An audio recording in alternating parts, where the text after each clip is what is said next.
Hi there. So, just waiting for people to arrive. Um, so I'm doing this slightly different. So I'm sitting at my desk this time. Um, so if anyone wants to say hi in the chat, they can do here. That'd be good. Oh, so we've got 4 people. That's good.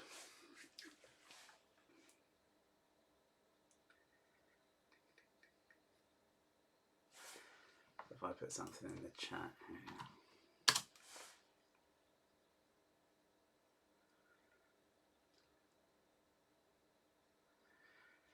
Okay.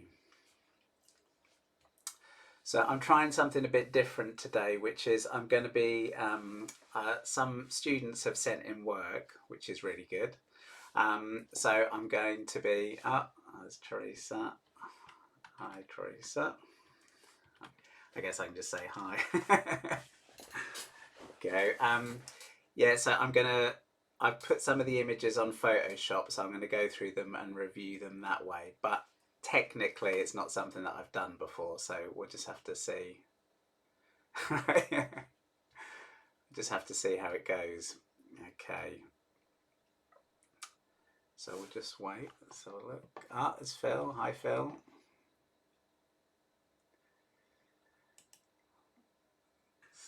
Go. Yeah. So. Okay. Right. Okay. I think we'll just launch in. Okay. Let's see. So if I go on to this. Oh yeah. No, I'll be nice. So okay. So hi. So today is our sort of crit session. So it's an opportunity for me to look at what people have done and perhaps recap some of the ideas that I tried to cover in the week.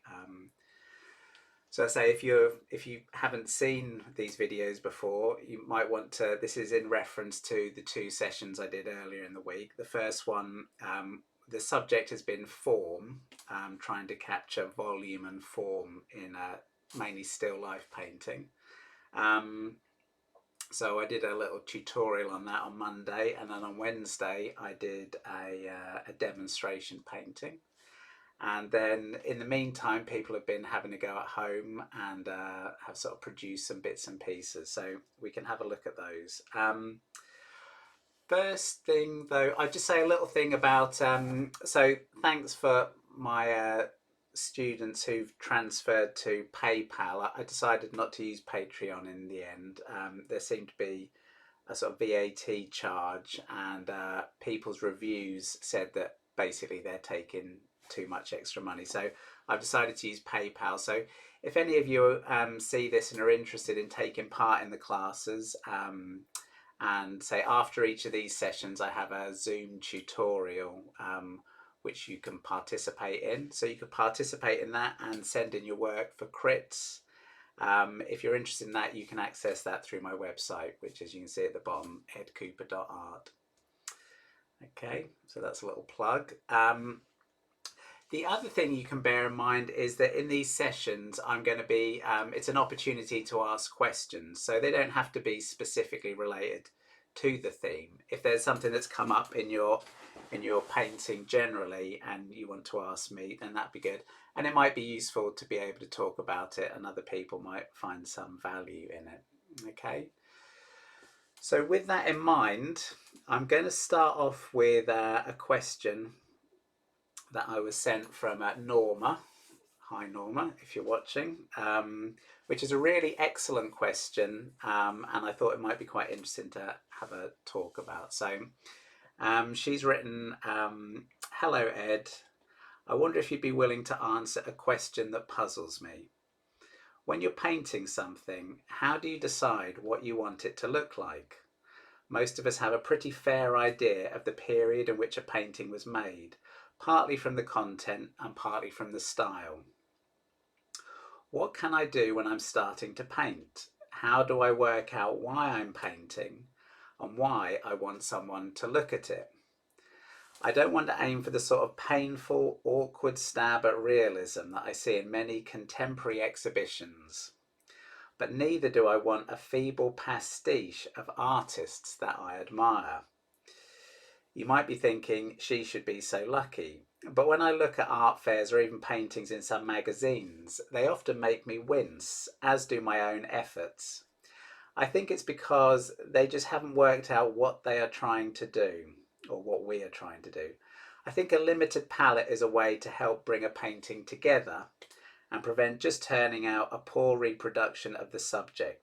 But that but that is just a technique. Does this make any kind of sense? Best wishes, Norma. Yeah, so that's a really good question, and it one of the things that springs to mind with that is it reminds me very much of my own experience when I was at university and my sort of transition from sort of being a student studying art to trying to paint um, basically for myself. So, as some of you know, when I came back to Ipswich, I had to I worked in customer service for quite a few years, working in sort of areas completely unrelated to art. And I still had this feeling, a sort of urge to create art. But one of the things that, when I'd done studied at university, is we'd done so much about art theory that it had left me somewhat unsure.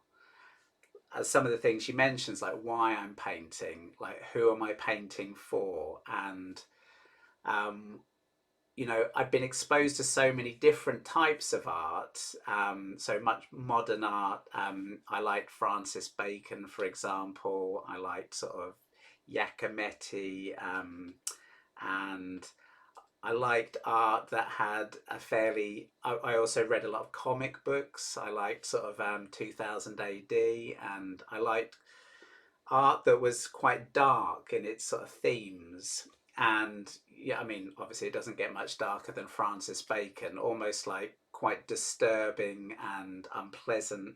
But I was at an age where I sort of seemed to quite enjoy that sort of imagery.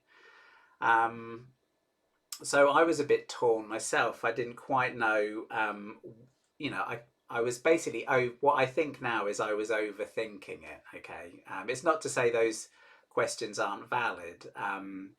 So I can only really speak from my own experience about how it resolved. And one of the things that really helped me was,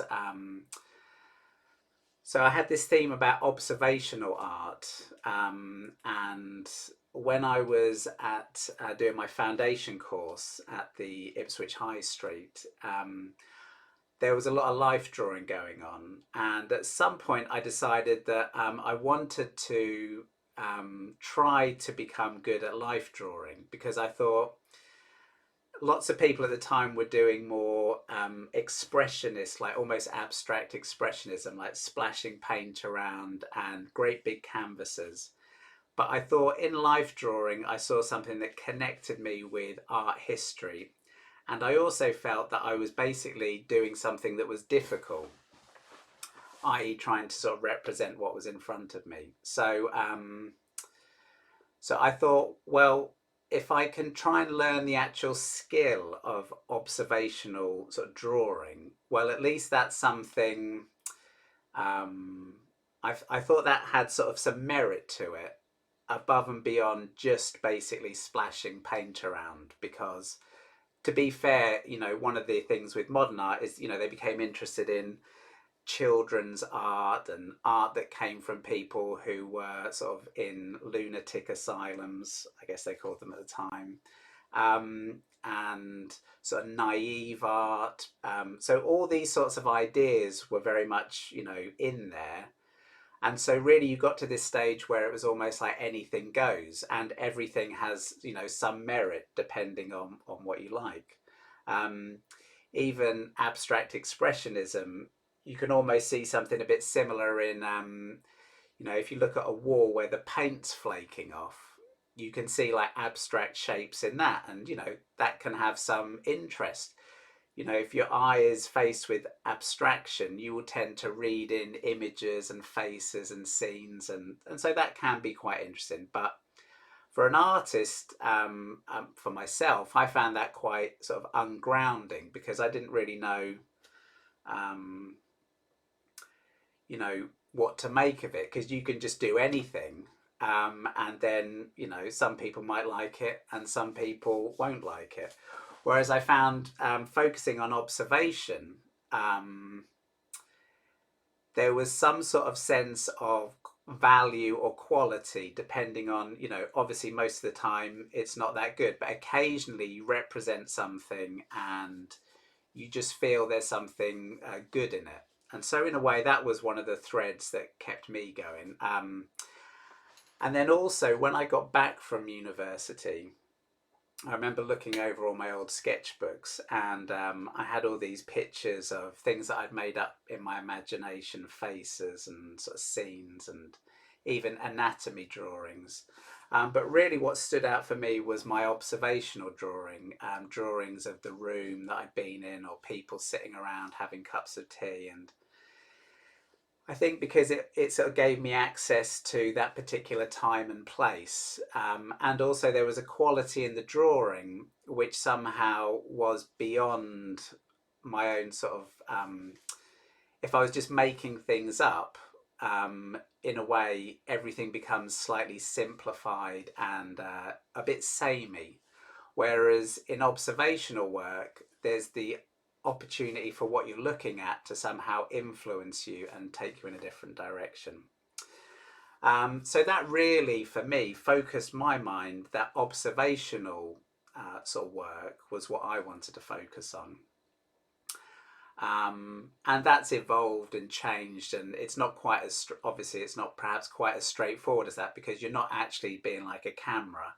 It's not quite the same as just setting up and observing something as accurately as you can. And then another theme for me, which I thought might apply to this question, is basically about the motivation behind painting. So when I was at university, obviously you're doing work because you want your tutors to sort of approve of it. And perhaps get a good grade and these sorts of things. So you're subtly thinking about what they want.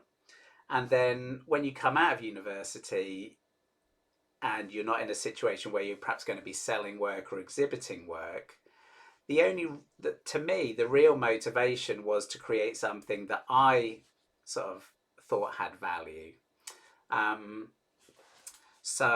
and then one of the things that helped this a lot was I visited my sister, who was living in Barcelona at the time. And I remember there being particularly impressed by all the graffiti and street art that Barcelona has quite a lot of. And it wasn't just sort of scribbles and sort of like, someone's got a marker pen. It was almost like calligraphy. Some of the tags were incredibly sort of, had a very sort of stylish quality to them. And some of the bigger pieces were really impressive sort of pieces of art. And what came across there was a sense that people were creating art, not in a gallery space, not really even to sell it, but almost just for the enjoyment and perhaps for the recognition amongst their friends and other people that were involved in that scene. And so there was something in that that seemed to connect with me, that you just need to really create art because of what you like. You're sort of trying to almost impress yourself. So those are some of the things that affected my thinking. And the other thing about sort of style, because again, if you buy lots of art books, you'll find lots of different styles out there. And my feeling is that firstly, my own personal sense is that it's best to focus on observation. I think if you can develop the craft of painting, like some of the themes we're going to be looking at, if you focus on that, then often sort of style or your sort of technique will emerge as a byproduct. I think it's much better that way round than sort of starting with a style or saying, I like that style, and then sort of working backwards. So things like some artists, you know, they'll have lots of splatters of paint or paint dripping down. Um, that should really, I think it's better when that's a byproduct, perhaps of working very quickly or working in a particular style, rather than I'm going to put a few drips in because it looks good or that sort of thing. So it's, I think, yeah, it's a bit of both. Basically, all the art that you observe is going into your sort of your mind, your sort of almost like your subconscious. So every time you paint, you are also making marks, and you'll be getting a subtle sense of a feedback. Occasionally, you'll make a mark, and you think, "Oh, well, that looks good," or and that will go into your sort of your visual library. And so next time you paint, you might say, oh, I really liked it when I did that sky in that sort of way, or made those brush strokes like that. And so what I'd say is slowly your style should emerge. But yeah, my own sense is that it's better for that to emerge as a byproduct, and just trust for that to happen. So sort of see, it's better to think more in terms of what's the word? I would say this thing about quantity over quality. Like, do lots of art, make lots of paintings, and then basically the quality will emerge just through the number of hours that you paint and you know, your degree of focus. And I think you can sort of trust that. It's a bit like any other craft. So if you were like, say, making tables, after you've done it a year, they're going to be quite good, couple of years. But after you've spent, say, 10 years, you know, making tables, the result is naturally going to be better than day one. Um, and it's just through repetition. It's just through, it's almost like you're not learning consciously how to paint. It's all happening inside of you. So, yeah, so I would say just do lots, work from life, and hopefully trust that things like style and, you know, themes will emerge in your art sort of organically as opposed to forcing the issue. Okay, so there we go. So that's what I think about that. Now, okay, so now we're going to get into this crit. So I'm going to be using Photoshop. So hopefully this will all work. So if we go into Photoshop. Okay, let's start off. So say.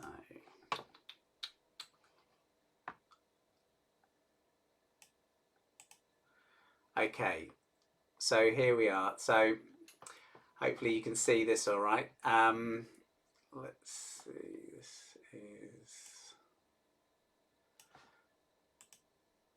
right. So these are Alison's paintings of an apple, and she's actually provided two. Um, this is the first one. This is her reference material. So this is the first one, and this is the second one. Okay, so I'll say a little bit about those.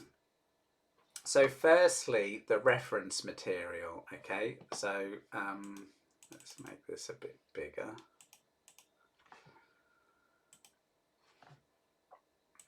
So the reference material is good from our point of view of what we were trying to look at during the week. So it has a highlight, okay, so that's good. It has a light side, which is fairly distinct from the shadow side, okay, so that's good. So one of the things I'm going to do is, if we look at this black and white, okay,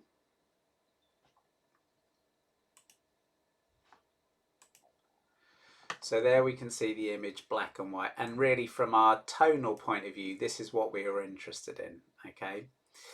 Now when we look at it black and white, you might see that some of this area is a little bit flat in tone, and we don't really perhaps get as much reflected light as possible. So that's just something to bear in mind. The other thing with an apple is you can see this,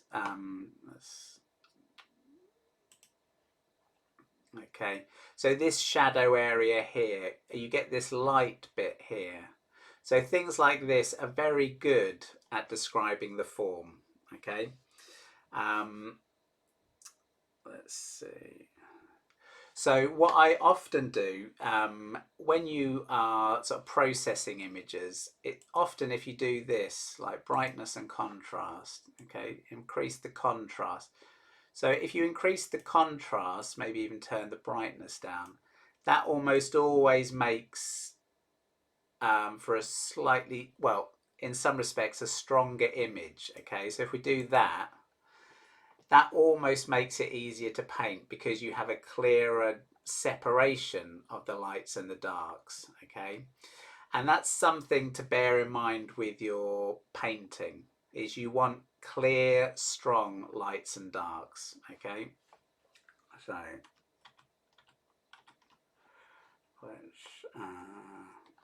okay, so there is the reference material.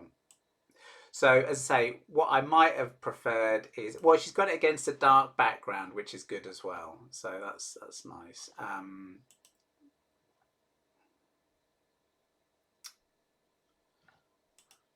Okay, so there's it, color again. So this was the first attempt. Now, unfortunately, I'm in a bit in the dark here in terms of, I hope you can see this all right. So,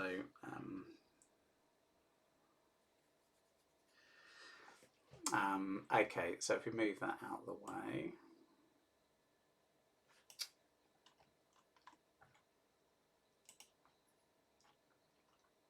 So you just have to bear with me with all this because, say, this is a bit new.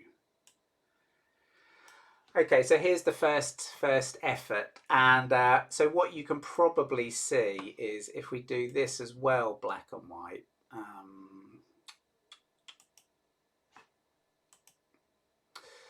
So this is what this illustrates quite well some of the problems that I was talking about, which is what we don't have enough tonal contrast here. So when I was talking about tonal families, um, you know, we do have some mid value here, but in a way the highlight could be a bit lighter.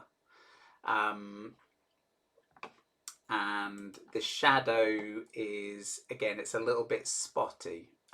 But you know, it's not, basically it's not too bad. You know, the colors, the tones are in the right place, but perhaps it just, the whole thing needs a bit to be a bit stronger. Okay. So there it is with the color. But as you can see, Alison, she watched the video and then she tackled it again. So this was the second attempt.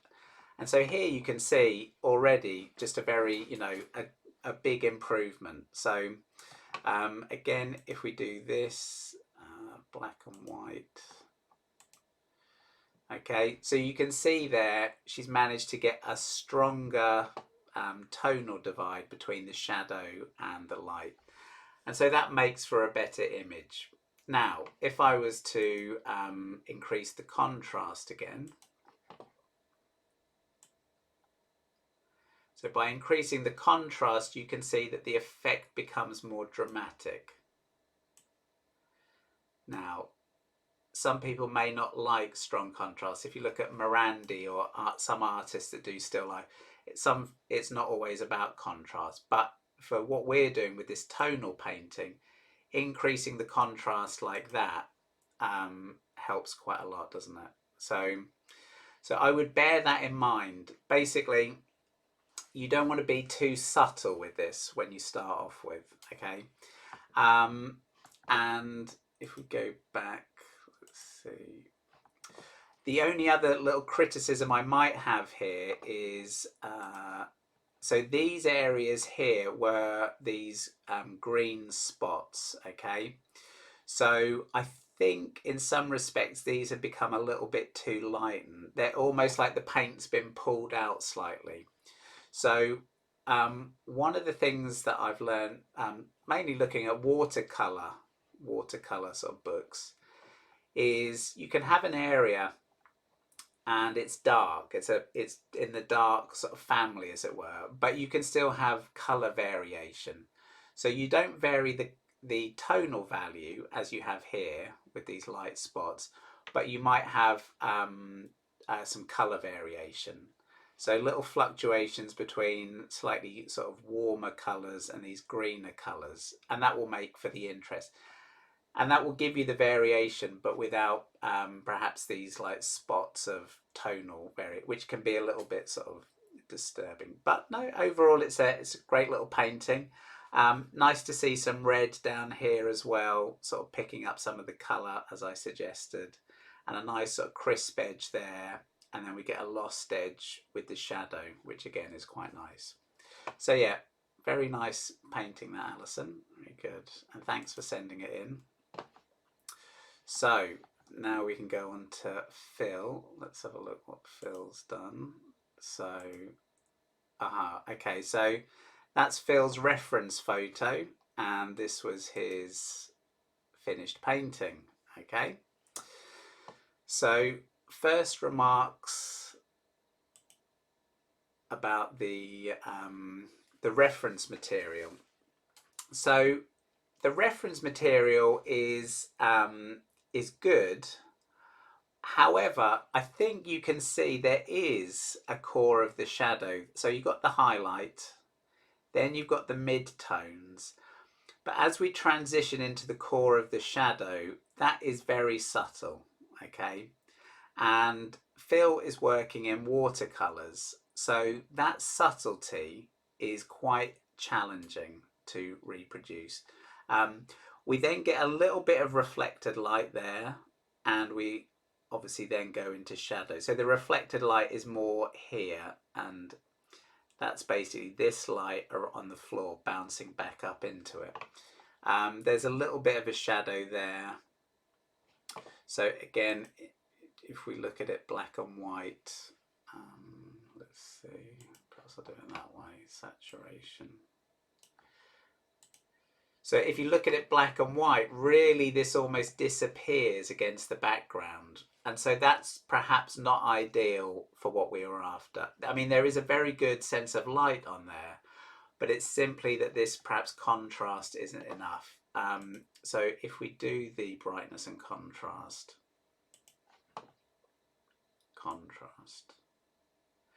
So by increasing, if I perhaps even turn the brightness down and the contrast up, that becomes a little bit better, okay, because you can see this core of the shadow a bit more distinctly, okay. So really that's just a case of just be aware of that. The other thing is it has two highlights. Now, I don't know whether this was what might have caused that. This might be a tree or something like that. So nature will often, this is this tension between observation and, you know, what you're trying to do as a painter. The two highlights, obviously life will present you with this because your light source might be coming through a window pane or they might be standing there, but whether it helps your painting is a bit less clear. So you just have to bear that in mind. Yeah, because say normally a single highlight might sort of just more simply explain what you're looking at. So it's just something to bear in mind. Okay. So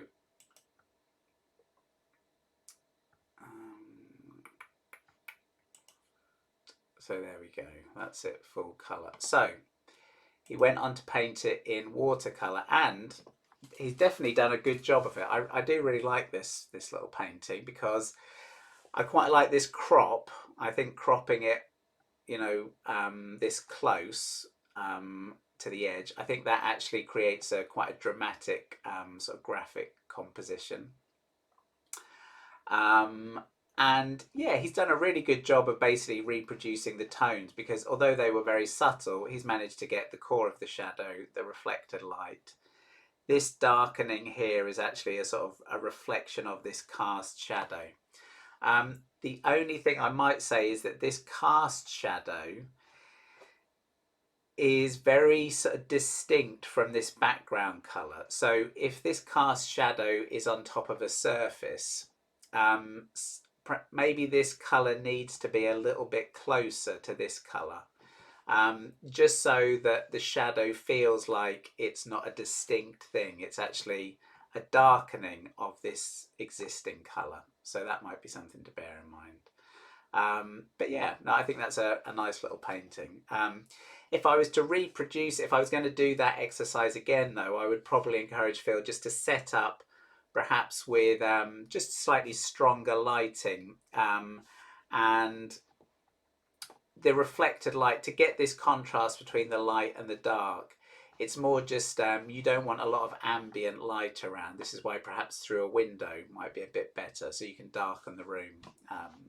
But you could experiment with that. So Phil also did another painting, which is excellent. So I mean, if you do get a chance to do a few, then send them all in, and we can get through them. So here we have a pair. So perhaps inspired by my demonstration, which is nice. And so let's have it. If we have a look at this, I think this highlights. There's a few issues with this one. And the main thing is that this colour here, this reflected light gets a bit too close to the light side. So if you remember, I said this thing about you keep the darks dark and the lights light. So I'm going to try something here. Let's see, my Photoshop skills are any good. So if we take this area here, okay,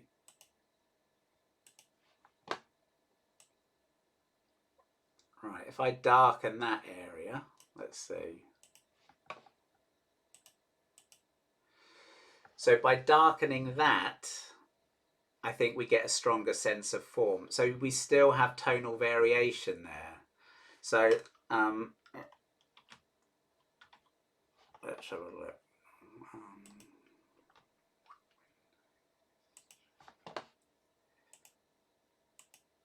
So there it is before, there it is after. Okay. The other thing is, let's go back to how it was. If we look at this, saturation. So we take the saturation down. Okay. So if we look at it without the color, and this is one of the things I was saying is, so often when I was teaching art, I would try and say that your first job is really this area of tone. We need to get your drawing ticking along, but then your ability to perceive tone is more important than your ability to sort of get color. If you get the tonal values right, then that will explain the form more accurately. So in this case, it's that rule I said, which is you keep the darks dark. So this is everything in this family dark and the lights light. And so with some of these darks in the light side being very close to these darks here and this light, so all that has contributed to slightly weakening the tonal values of the overall painting. So what I would say is you want to start with a much simpler approach, which is this is dark, this is light. I'm going to play the light side of the pear against a dark background, etc. Okay, so just think in terms of a few tones, especially with watercolor, because watercolor, it becomes harder to simplify and also get large areas of dark tone, although this has been done really nicely down here.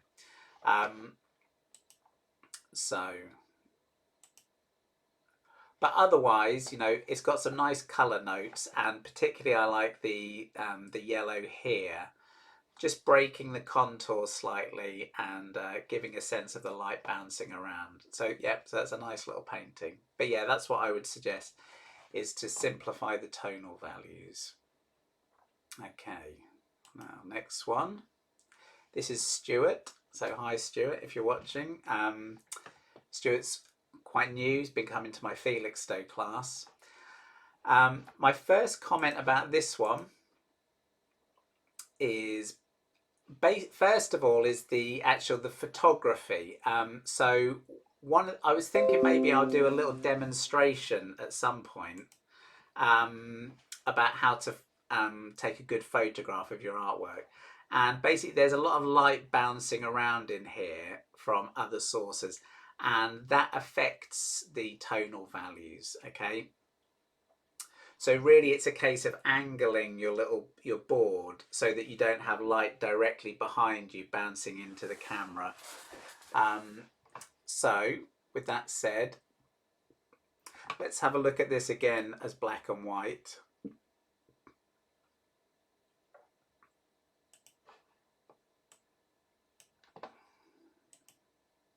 Okay.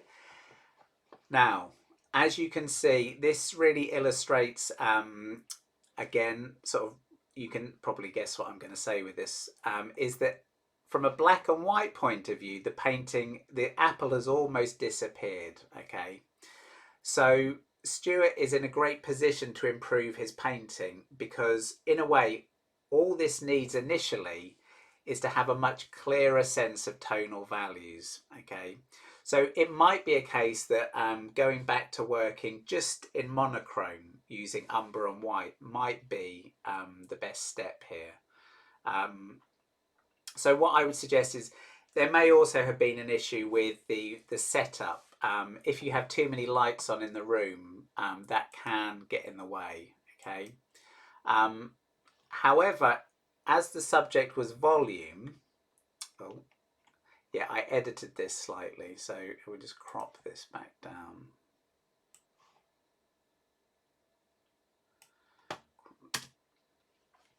Yeah, if there are too many other lights on in the room, that will destroy the form. But we've got some highlight down here, which is good, and a cast shadow, so that all helps describe the form. So what I do like, though, is Stuart's managed to get some brush strokes that follow the form round, okay? And as one of the themes for this week was volume, I didn't go into it a great deal, but you can not only create volume with light and dark, but also by using brush strokes to sort of go round the form and emphasize whether it's a spherical or cylindrical sort of nature. So, and he's managed to do that really well there. So that's good. But yeah, I think that's an easy win there, which is before you look at colour, focus on getting those tonal values more accurate. And then if need be, you can actually add colour on over the top.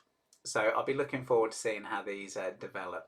There's some nice reflected light there, but again, maybe it's a bit light down here. So that's another area. Keep the reflected light subtle. Just a little, remember it's because it's surrounded by a dark shadow. That's what makes it work. Okay. So that's Stuart's. Now, oh, now we've got Tom's. So Tom, I think was going to come to my Brettonham class if I'm right, but he hasn't been along, but has got in contact with me to do some of the online classes. So that's great.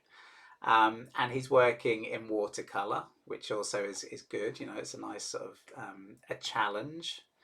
And he's had to go at this. So these are really good. So he worked. We had a little discussion. He's obviously been working on the good quality paper and done a few little studies here and made some notes on. So let's have a quick look. So if we start off with this first one. So again, very nice. What we've got here is almost like a dark object on a light ground. And we can see a highlight, some mid-value. Then we've got our core of the shadow and some reflected light. Now, obviously, looking at some of these other ones, we can see that Tom is... he's obviously working with the challenges of watercolor. Okay, and so one of the things watercolor will give you initially, I think, more technical challenges. Now, in the little bit I said at the beginning about you know, in contemporary art, it's more a case of you could say that it got to a stage where almost anything, people can see pleasing things everywhere in art. And often what watercolorists refer to as happy accidents are more likely to occur. So you just need to be, there's a balance there between happy accidents and sort of remaining in control of your medium. But it can make some of these technical exercises, it can add a certain level of difficulty. So if I'm talking about whether something's good or bad, I'm not really talking about ultimately, because I say, who's to say what's ultimately good art or not? But from a technical point of view, there are a few things there.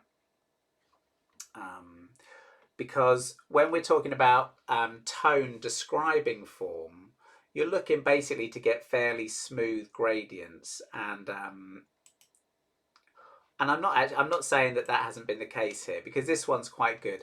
The only thing with this one is perhaps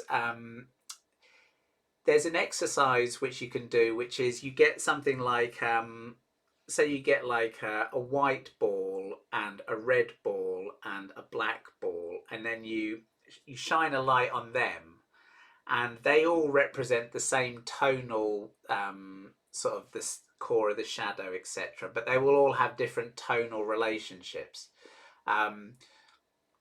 So this starts to look like quite a dark object. Okay, so that's just something just to be aware of, how the tonal values relate to the object itself. I think I might be saying that because the shadow side seems quite dark there.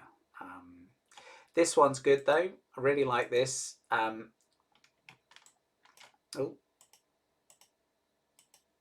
So again, core of the shadow there. Quite a large cast shadow, but he's managed to get quite a nice flat tone there, which is good. Might just want to play around with the diffused edge on the cast shadow. So again, remember I was saying sharp edge right beside the object becoming more diffused as you come away. So that's perhaps the only thing there.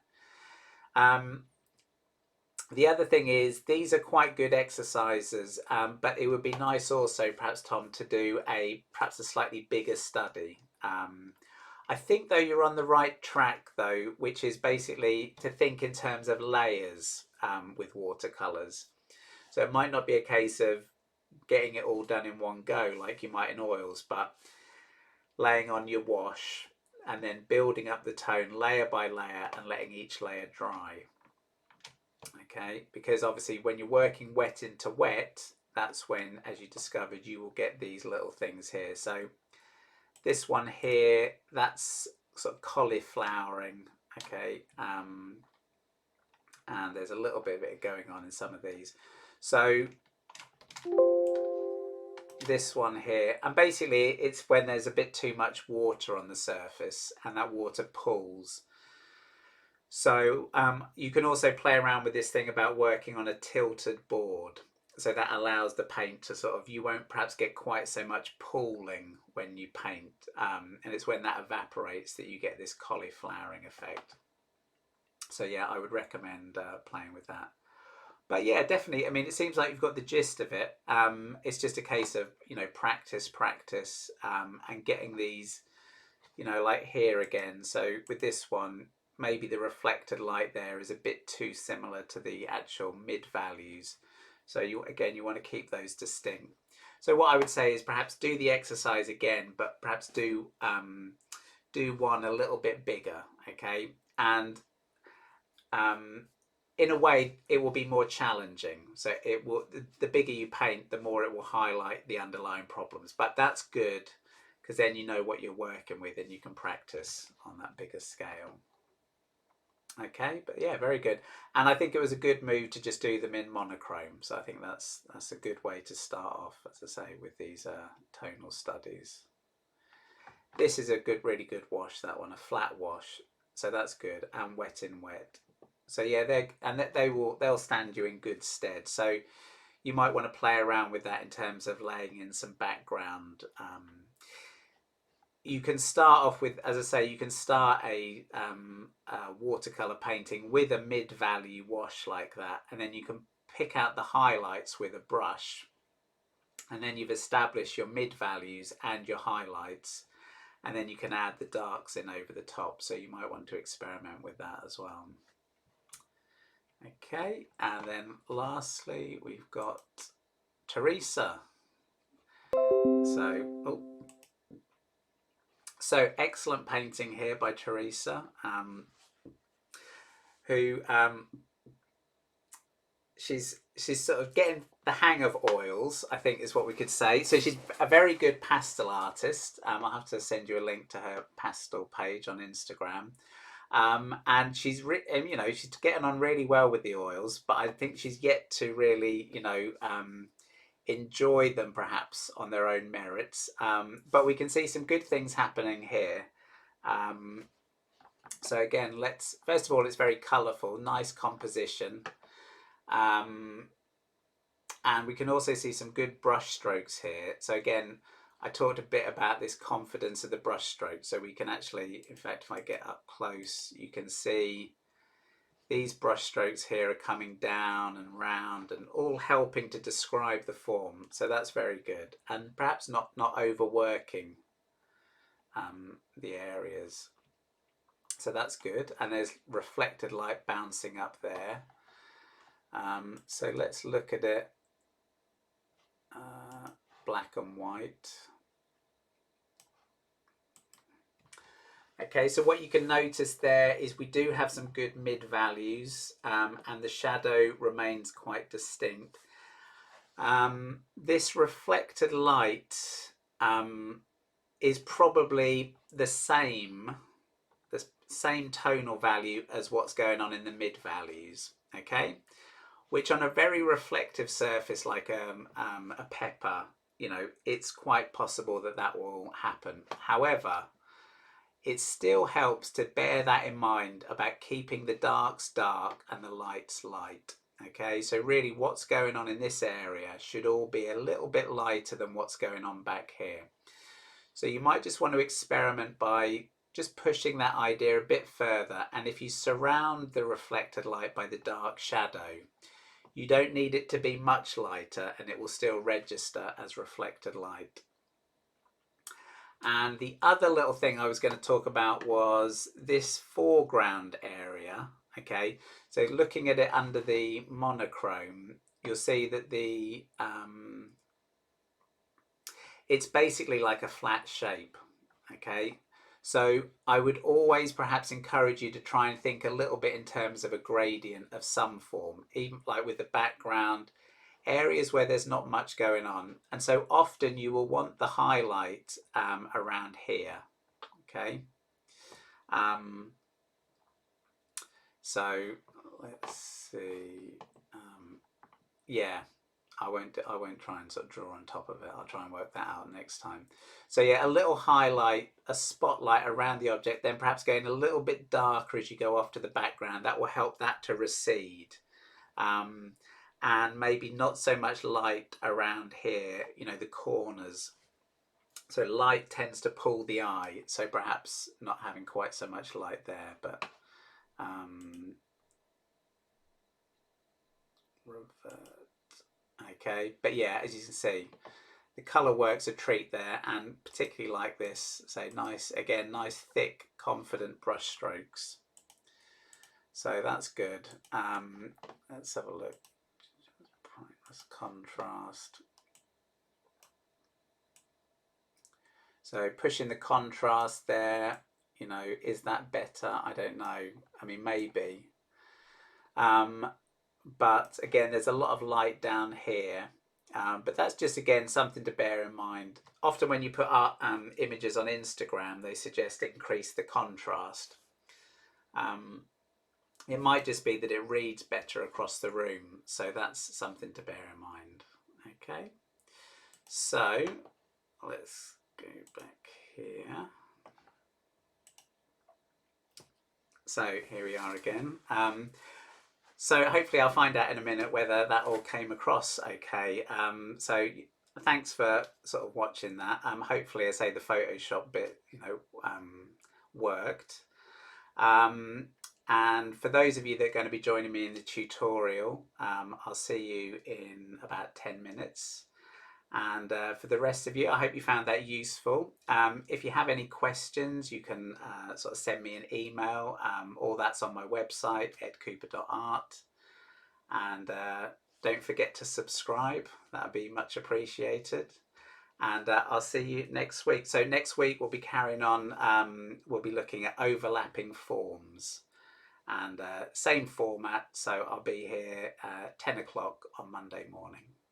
Okay.